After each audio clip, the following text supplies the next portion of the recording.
Hello friends, welcome to or back to my channel. My name's Haley and today we are doing an acotar reading vlog.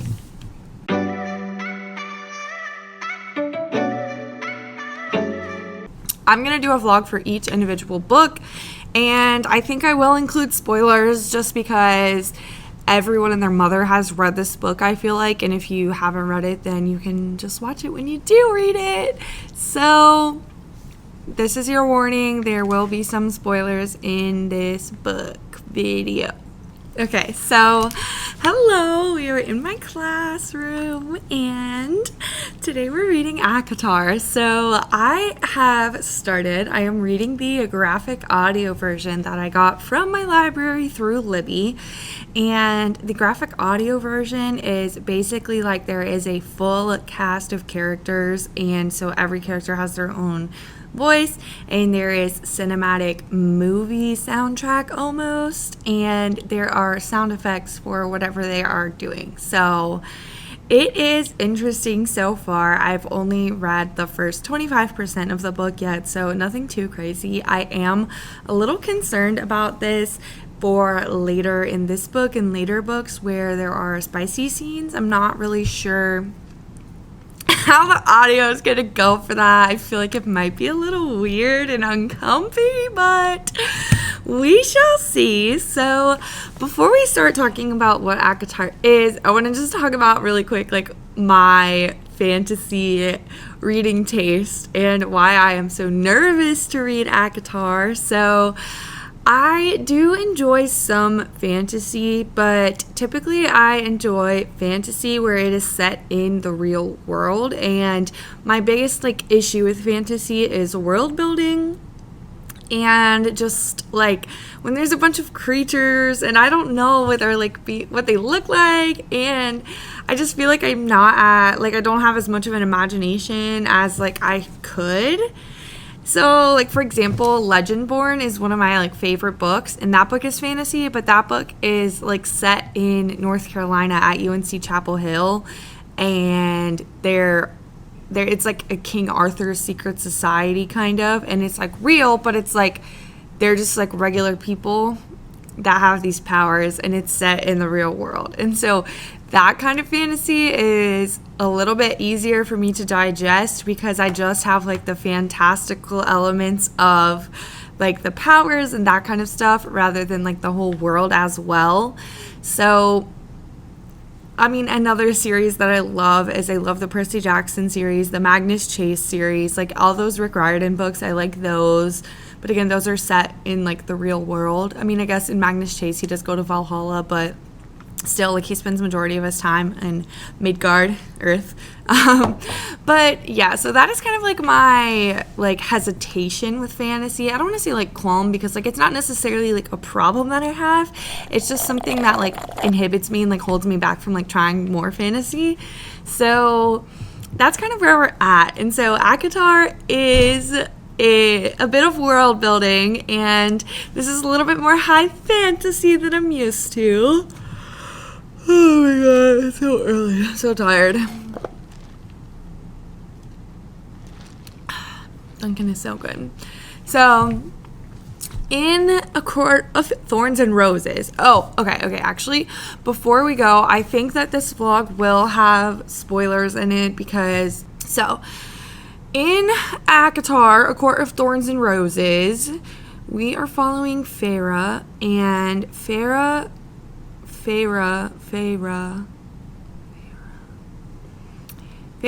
is living with her family. It is her dad and her two sisters, and at the beginning you kind of find out that her mom has passed away and she has promised to take care of her family, and so Feyre is the one that is the main provider for her family, and so she hunts for them and feeds them and uses the other things from her hunting to sell at the market. She sells their pelts to get them food and other things from the market, etc.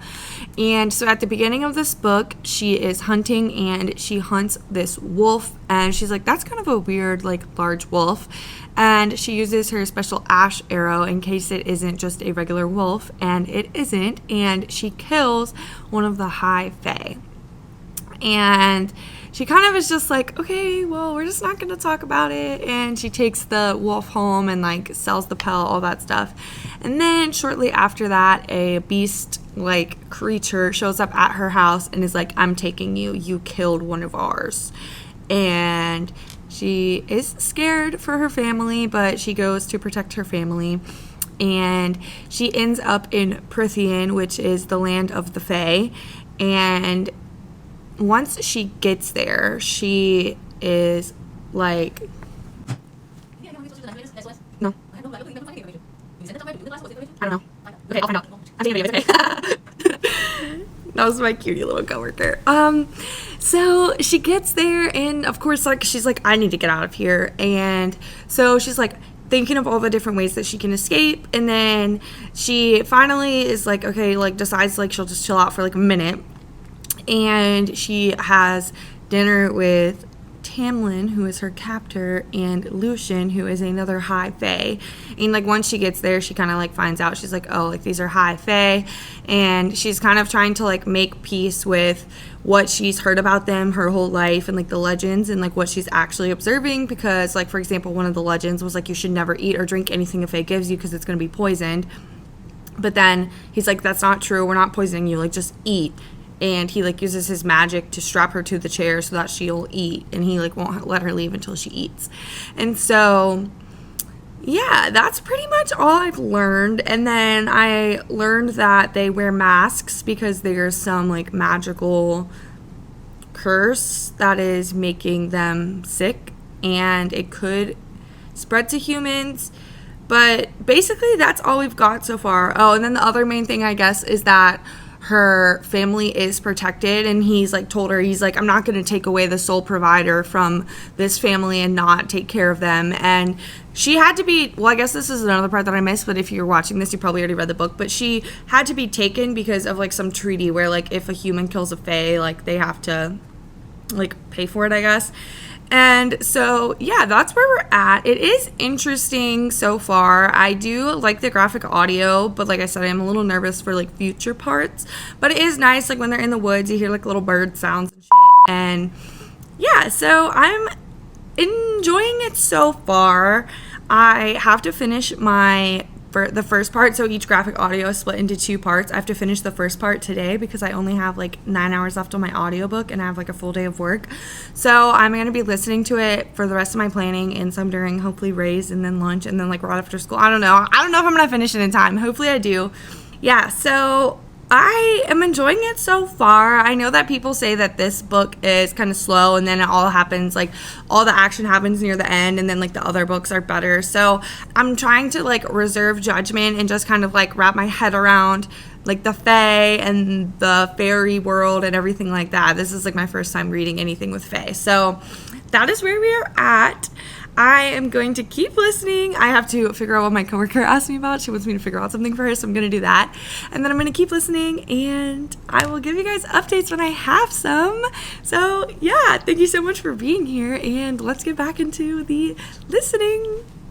Hello, friends. So, let's talk about some updates. I got through 50% of acotar, and I kind of just was not really loving it, which I feel so bad saying this on the internet, and I feel like people are going to come for me, but like, so I got through 50%, and I was not like enthused. I wasn't loving it, but I also wasn't hating it. It was just kind of there. It was just a book that I was consuming, and so I did not read it for like a week, but then I have since picked it up, and I've read about 10 more percent. So I'm about 60% of the way through. So far we've had some events, you know, and then like the most recent thing that happened is like Reese came to where they live. They're in the whatever court they're in, like, and was like threatening Tamlin and all this stuff. And then Tamlin was talking to Feyre, and he was like, you need to leave. And she's like, no, I can't leave you. And then they did it. And that's pretty much where I'm at. So, I mean, my feelings are pretty much the same. Like, I'm not really too invested. At this point in time, I don't have strong feelings about it at all, which is kind of how I felt like that was going to go for me. Quick note on the graphic audio. The first sex scene wasn't too nasty, so I think it will be okay. There were some noises, but nothing like outrageous that super icked me out. So I think we're going to be okay on that front. I was talking to some of my friends who've read acotar, and they were saying how, like, the first book in the series is probably the worst one, and also how, like, the books get really good towards the end of the book. So I'm not giving up hope, and I think that once I make it through this one, I'll definitely try the second one to see if I enjoy that more. But at this point in time, like, this is not looking like it's going to become an all-time favorite for me or anything like that. I just, like, I struggle with the world building and the monsters and everything, and, like, it's just, nothing is really making me want to read it. So, because it's already something that I'm not super interested in and, like, nothing is happening, it's definitely making it harder to pick up.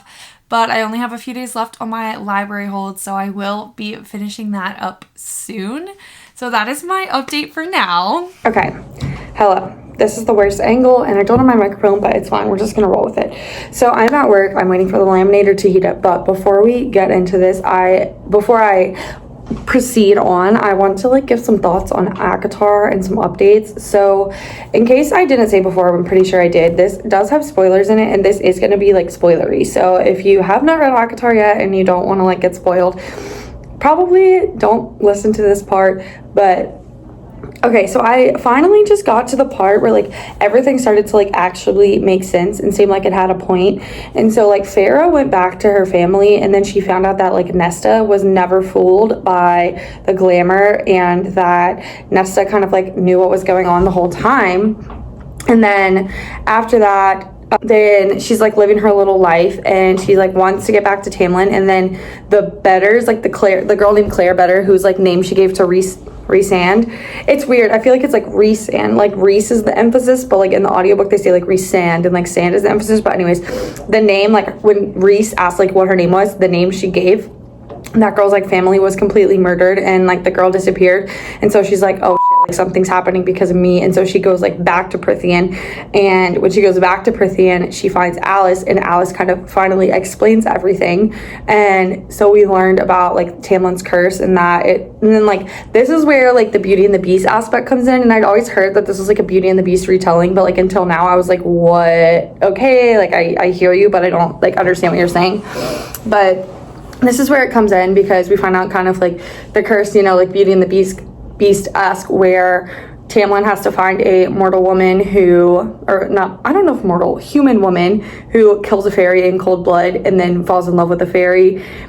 And he has to, like, love her back, obviously, because the whole point is that, like, the person who put the curse on him, like, her sister fell in love with a human man, and then he, like, kind of murdered her in cold blood. And so she is trying to, like, she put this curse on to prove that, like, humans are not worthy beings, and that, like, the fairy should get rid of the humans, basically.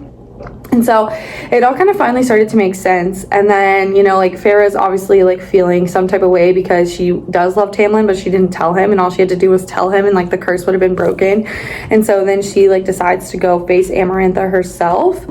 And so getting that information definitely made me more interested in kind of, like, what's going to happen. And so I definitely am feeling more intrigued, but, like, I only have, like, 25 to 30% of the book left, and I feel like it shouldn't take, like, 60 to 70% of a book for me to be intrigued and for me to want to read it.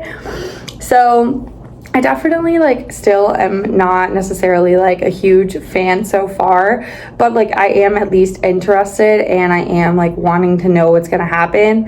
And I mean, obviously, like, there's gonna be more stuff because there's more books. I think one thing that definitely kind of annoys me in books, but, like, it's not really, like, it's just kind of the nature of the game, is, like, they're, like, thinking she's gonna die, and it's like, well, she doesn't die because the book isn't over, but maybe she does die, I don't know. But, like, in my mind, I'm like, okay, there's, like, a whole last series, like, Farah's not gonna die, and maybe I'm wrong, maybe she will die eventually, I don't know, don't tell me.